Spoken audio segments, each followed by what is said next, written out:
En esta diapositiva nosotros vamos a ver lo que son las fases de la fecundación. La fecundación tiene tres fases básicas, ¿no? La primera es la penetración de la corona radiada, la segunda fase la penetración de la zona pelúcida y la tercera va a ser la fusión de las membranas celulares del espermatozoide y el ovocito. Justamente como vemos en la imagen, cuando el óvulo fue expulsado del folículo secundario de Graf, nosotros veíamos que fue expulsado con células de la granulosa que formaban la corona radiada y la zona pelúcida y el ovocito. Entonces todas estas células van a tener que ser atravesadas por el espermatozoide para que de esta manera se junte el gameto femenino con el gameto masculino. Entonces en esta imagen nosotros tenemos que el espermatozoide en la parte A recién intenta penetrar a la corona radiada, siendo la primera fase de la fecundación.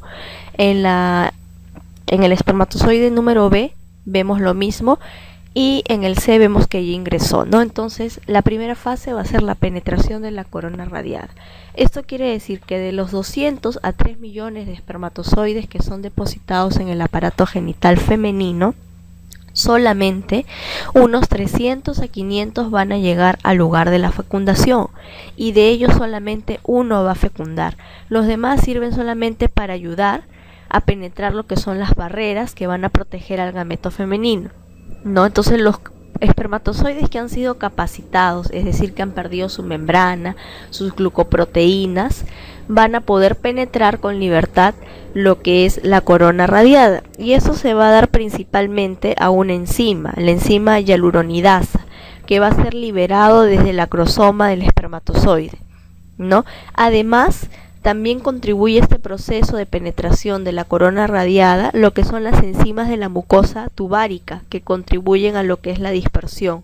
Los movimientos de la cola del espermatozoide van a ser muy importantes para poder penetrar la corona radiada. Entonces tenemos que tener en cuenta que para poder penetrar esta barrera existen enzimas como la hialuronidasa, como enzimas de la mucosa tubárica y la misma cola del espermatozoide que le va a dar un movimiento importante, ¿no? Y previamente a esto ha tenido que haber una capacitación del espermatozoide con pérdida de proteínas y glucoproteínas de la membrana plasmática del mismo.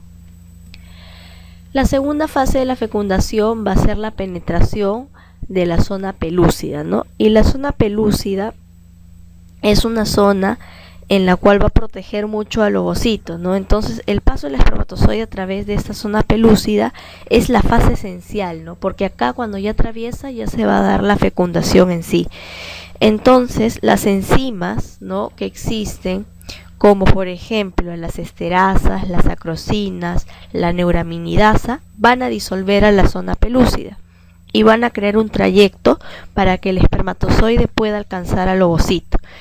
De todas estas enzimas, de las esterasas, acrosinas, neuraminidasa, la más importante y también la que fue mencionada en la reacción de la zona es la acrosina, ¿no?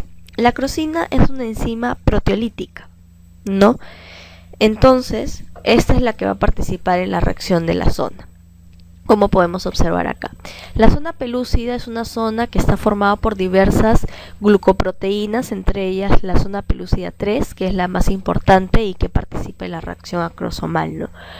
La acrosina nuevamente permite la penetración de los espermatozoides y cuando la cabeza ya hace contacto, entonces la permeabilidad se modifica y a esto específicamente se le denomina la reacción de la zona, ¿no?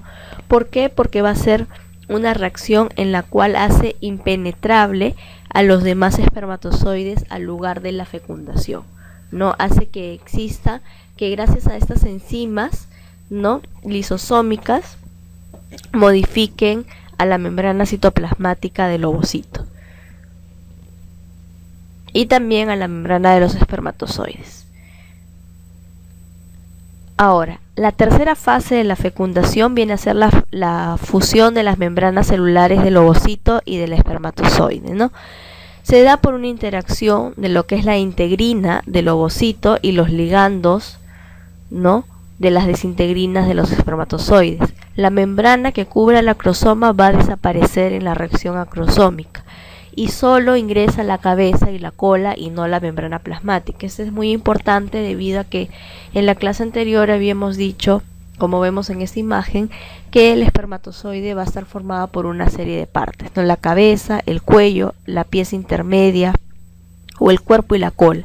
Entonces, como bien leemos, dice que solamente ingresa la cabeza y la cola, ¿no? Por eso, como ya les había mencionado también en la clase pasada, al no ingresar la pieza intermedia o el cuello, las mitocondrias no ingresan.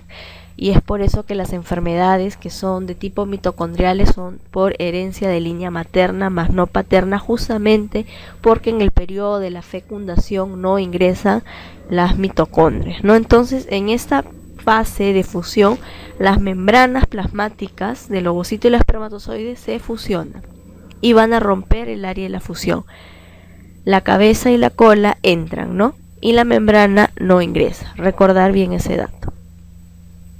Ahora, la respuesta que da el óvulo ante este acontecimiento de la fecundación, que quiere decir que ingresa cabeza y cola del espermatozoide, atravesando lo que es la corona radiada, la zona pelúcida, va a responder con la reacción de la sonda, que es una reacción que va a evitar lo que es la polispermia, ¿no? Debido a que modifica el contenido de la membrana del ovocito para que no ingresen más espermatozoides, y se da la reacción cortical. Asimismo, se da la reanudación de lo que es la segunda división meiótica del ovocito y la formación del pronúcleo femenino, ¿no? Cuando se penetra el espermatozoide al ovocito, lo activa para que desencadene la segunda división meiótica, y de esta manera forma el ovocito maduro, ¿no?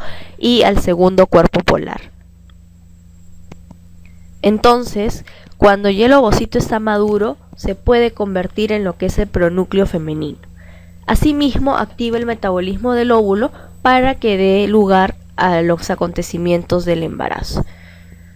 Una vez que los pronúcleos se juntan, van a perder sus membranas. En la primera imagen de esta diapositiva, en la A, nosotros vamos a ver de que el espermatozoide todavía no ingresa, ¿no? Y vemos las etapas de la fecundación: la penetración de la corona radiada, la zona pelúcida y el uso de la segunda división de la maduración. Perdón, acá ya ingresó, ¿no? Entonces, por eso es que ya al modificarse todo esto, comienza la segunda división meiótica, ¿no? Una vez que ingresa, entonces ambos pronúcleos se juntan y se forma el pronúcleo femenino y el pronúcleo masculino. Ahí ya son solo una sola célula, y ese espacio blanco que vemos es el citoplasma que lo está rodeando, ¿no? Entonces se va a dar la división de estas células y finalmente van a ser separadas en dos células y en dos citoplasmas, ¿no? Entonces ahí ya se da las primeras etapas de la fecundación. ¿Cuáles son los resultados de la fecundación, no? La fecundación estimula al ovocito penetrado a completar la segunda división meiótica, ¿no? También restablece el número diploide de los cromosomas, determina lo que es el sexo cromosómico del nuevo individuo e inicia la segmentación, ¿no? También va a determinar la variación de lo que es la especie humana a través del intercambio de los cromosomas. Y como estaba en la diapositiva anterior, activa el metabolismo del óvulo, ¿no? Produce la activación metabólica y también inicia lo que es la segmentación.